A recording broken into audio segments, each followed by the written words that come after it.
Ever wondered why scratching your balls feels so good? Relax, there's real science behind it.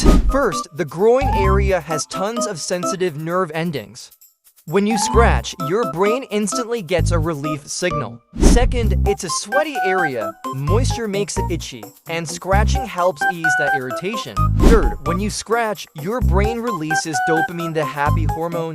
That's why it feels so satisfying. Fourth, there's a psychological effect. Guys don't always scratch just because it itches. It can feel relaxing, like scratching your head when it doesn't even itch. But don't overdo it. Too much scratching can cause irritation. The best solution? Stay clean, wear breathable underwear, and avoid the itch in the first place.